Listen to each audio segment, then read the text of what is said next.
Right, looking at page 57, section 4.5, we're dealing with a percentage increase and decrease. Jumping straight into question 1 as a demo. Question 1, page 57, a part of exercise 4.5, straight in at grade C. Question says the price of a chocolate bar goes up from 80 pence, so that's 80p, and it goes up to 86 pence. And that's the way life is, isn't it?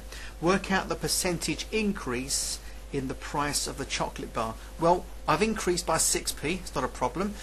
In terms of percentage increase, we're looking at 6p divided by the original 80p from which the rise came originally, and then just multiply that fraction by 100, and that puts it into percent for us. So let's just do that now. We go 6 divided by 80 multiplied by 100, and that gives us 7.5% increase in the price. Alright, please note I work out the difference, I put it over the original price and multiply it by 100. So here's a quick note to you. It'll be the difference divided by the original, and then just multiply that fraction by 100. You'll definitely get it right. Let's try another one. This is question 4. This is Mike buying a car.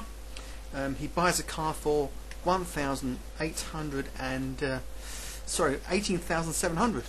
So expensive. Anyway, he then sells it a year later for £16,300. He's obviously made a loss. It says work out his percentage loss. Well, straight away we can subtract what he bought new from what it's worth a year after, and let's see how much he actually lost in absolute terms.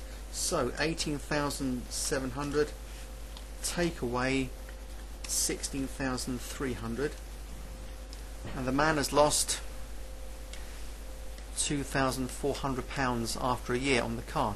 Now if we talk about percentage decrease, we're going to have to go the absolute difference of £2,400 over the original 18,700, and you convert that fraction into percent by multiplying by 100. Could get rid of these if you want to, just cancel down top and bottom. So we're left with 2,400, divide that by 187. That will give us a 12.8% percentage decrease. So that went down. Obviously, as you can see, that's a lot less than that. So we've gone down in price. Cars do go down in value unless they're classic cars that might, become collector's items and what have you, in which case they go up in price. So that's question 4 done. Question 5 is sorry, I'll leave question 5 alone, I think. I'll go straight to question 7. It's a very good question, and I want to just change page though, just to make a big issue of it. It's a really good question. Sticking with the black at the moment, we're talking about computers and printers. So I've got a computer here, and I've got a printer. I have their usual price, and I have their sale price. Now this is clearly a two-way table of some sort, so let's try and make it look half decent. Computer, printer, and that'll do for freehand.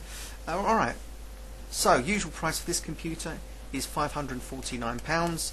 In the sale it's £499. Alright, the printer is £89 usually, and £59 in the sale, and we're told work out the percentage reduction in the price of the computer. Well, here I go. Let's change flavour to yellow. I think we'll do our computer here. So go computer. We're looking at percentage reduction in the price. First let's get the absolute difference. So it's 549 take away 499. We get that difference there, which I think is £50, is it? Yeah, go for £50. So £50. So £50 difference divided by the original, because I'm actually coming from that. So the original is 549. Change that fraction into a percentage, multiply by 100, and we've got it. So 50 divided by 549 multiplied by 100, we've got ourselves a 9.1% reduction. Alright, that's that. Let's do the printer now. Now the printer, we're looking at £89, take away the £59, that's £30 reduction. Alright, So the difference is 30 over the original 89 multiplied by 100, and we've got ourselves a percentage. So we've got 30 divided by 89 multiplied by 100, and that's a 33.7% reduction. That's huge. Alright, so that's really good. Right, it's dead cheap, that. And then it asks something quite tricky. It says, work out the percentage reduction in the total price. Right, let's just change colour again, and we're going to go for a dark blue, I think. Does it come out okay? Not bad. Right, percentage reduction in the whole price. Well, let's work out what all this is new first. So we're going to go for the new, and also usual price rather than new. It's better, isn't it? We got 549 plus 89. That would come to 549 plus 89. We have 638 pounds. The sale price. We've got 499 and 59. Let's just write it down here. 499 plus the 59. That comes to 499 plus 59. That comes to 558 pounds. Now, when we take them away, we're going to get the difference straight away. So 638 take away 558. We're left with £80 exactly, and that's the amount you save if you buy them both in the sale. Now, to go for the percentage, I just want to go up here actually. So I want to draw a little line like that. We'll finish it off right here. So we've got the difference of £80 divided by the original, and the original was, there it is, £638 for both, the usual price. So 638 multiplied by 100, and we should get our percentage reduction. So 80 divided by 638 times 100, we're looking at 12.5% or thereabouts, right? Or 12.539, etc., etc. That's good enough to one decimal place.